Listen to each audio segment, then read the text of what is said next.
Masih di Apa Kabar Indonesia Siang, dan pemirsa dan juga Yohana, ada dua capres pasangan ini yang sudah melakukan tes pemeriksaan kesehatan, di mana calon dan wakil presiden Ganjar Pranowo dan juga Mahfud MD hari ini menjalani pemeriksaan kesehatan di RSPAD Gatot Subroto, Jakarta Pusat. Ya betul, pemeriksaan kesehatan terhadap keduanya ini akan dilakukan persis seperti yang dilakukan pada pasangan Anies Caimin yang telah melakukan pemeriksaan juga pada Senin kemarin. Nah, calon wakil presiden Mahfud MD ini tiba di gedung MCU RSPAD Gatot Subroto pada Minggu pagi hari ini sekitar pukul 7 waktu Indonesia Barat.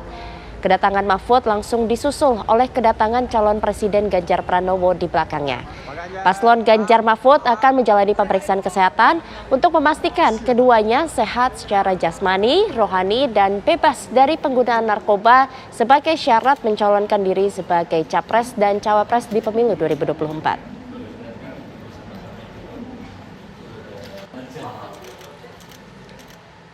Ya, lalu untuk mengetahui bagaimana sebetulnya pengalaman memeriksa kesehatan bakal capres dan cawapres, kita akan berbincang dengan Profesor Dr. Zubairi Jorban selaku mantan ketua tim pemeriksa kesehatan baca cawapres tahun 2009 dan 2014. Halo, selamat siang Prof.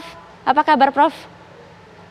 Selamat siang, baik-baik. Apa kabar, Mbak? Ya, baik. Nah, Prof, ini kalau melihat dari pengalaman Prof ini seperti apa sih sebetulnya pemeriksaan kesehatan untuk baca cawapres ini, Prof?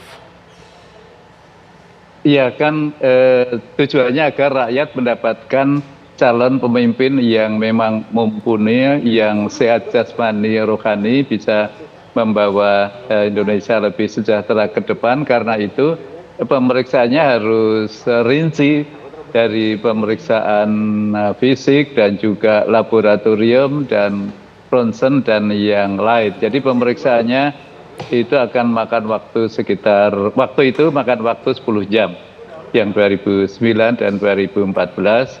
Dan selain fisik juga tes psikiatri, psikologi, dan juga mengisi kuesioner yang amat ketat. Ya, artinya dalam waktu 1 hari 10 jam itu cukup ya Prof ya untuk melakukan pemeriksaan, dan hasilnya ini akan kapan diumumkannya Prof? Ya, kalau waktu yang lalu cukup 10 jam untuk diketahui. Biasanya kalau kita ingin general check up biasa, itu kita ke laboratorium sejam selesai. Ini 10 jam lumayan lama, dan pemeriksaannya amat sangat teliti. Dan karena itu pemeriksaannya biasanya prinsipnya adalah independen dan juga tidak boleh bias, tidak boleh bias, jadi harus objektif. Karena itu tim besar yang memeriksa, kemudian keputusan diambil di rapat pleno dengan diskusi yang panjang untuk menentukan kondisi calon presiden maupun wakil presiden. Ya, Prof. Zubairi, kalau pemeriksaan ini kan tentunya untuk memastikan cawapres ini dalam kondisi yang prima dan juga yang sehat. Nah, sebetulnya yang menjadi batasan bahwa mereka ini memang betul-betul sehat atau tidaknya ini sebetulnya seperti apa, Prof?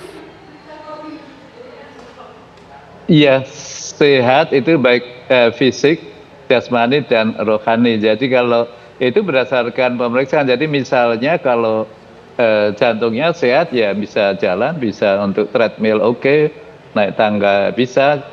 Kemudian kalau misalnya ginjalnya, kita bisa periksa fisiknya maupun periksa laboratoriumnya, fungsi ginjalnya baik, kadar kreatinin maupun fungsi kreatinin, fungsi ginjal yang kuantitatif, ILFG atau eGFR-nya bagus.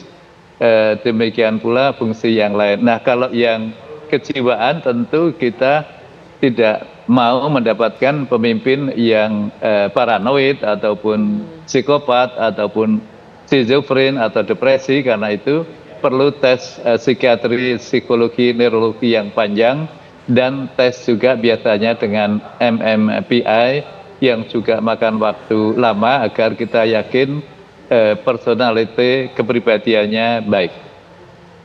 Oke, Prof, apa yang mengakibatkan tidak lolos? Misalnya nih dari salah satu faktor ada yang gagal, apakah bisa dilakukan tes ulang ataukah akan ada perawatan lebih lanjut, atau langsung serta-merta berarti menggagalkan yang bersangkutan sebagai capres-cawapres?